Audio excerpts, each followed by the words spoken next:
పార్వతీపురం మన్యం జిల్లా జియమ్మవలస మండలం పెదమేరిరంగిలో ఏనుగుల గుంపు బీభత్సం సృష్టించాయి. స్థానికంగా ఉన్న Sai Gayatri modern rice mill షట్టర్లను విరగ్గొట్టి మిల్లులోకి చొరబడ్డాయి. మిల్లులో ఉన్న ధాన్యాన్ని చెల్లాచెదురు చేశాయి. మిల్లుపై నెల రోజుల వ్యవధిలో 2 సార్లు ఏనుగులు దాడి చేశాయని, సుమారు 2 లక్షల వరకు ఆస్తి నష్టం జరిగిందని బాధితులు తెలిపారు.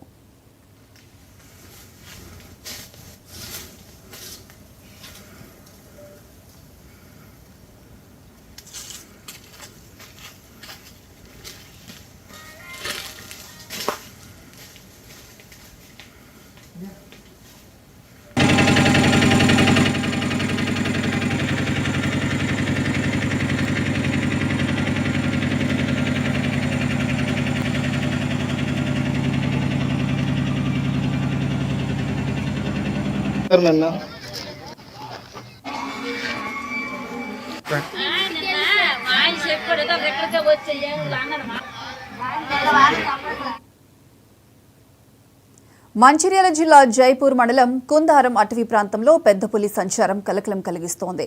నీలగిరి ప్లాంటేషన్ వద్ద పెద్ద పులి పాదముద్రలను గుర్తించారు అటవీ శాఖ అధికారులు. 4 రోజుల క్రితం భీమారం మండలం దాంపూర్లో ఓ గేదెపై పెద్ద పులి దాడి చేసి చంపేసింది. ప్రస్తుతం జైపూర్ మండలం అటవీ ప్రాంతంలో పెద్ద పులి సంచరిస్తున్నట్లుగా అధికారులు వెల్లడించారు. సమీప గ్రామాల్లోని ప్రజలు ఎవరూ కూడా అడవిలోకి వెళ్లవద్దని విజ్ఞప్తి చేశారు.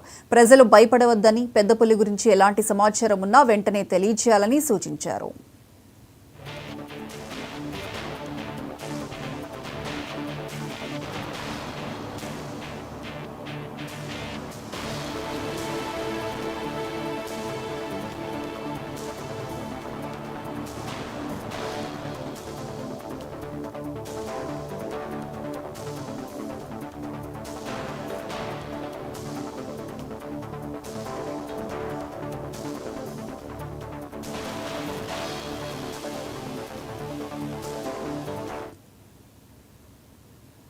ఈ నెల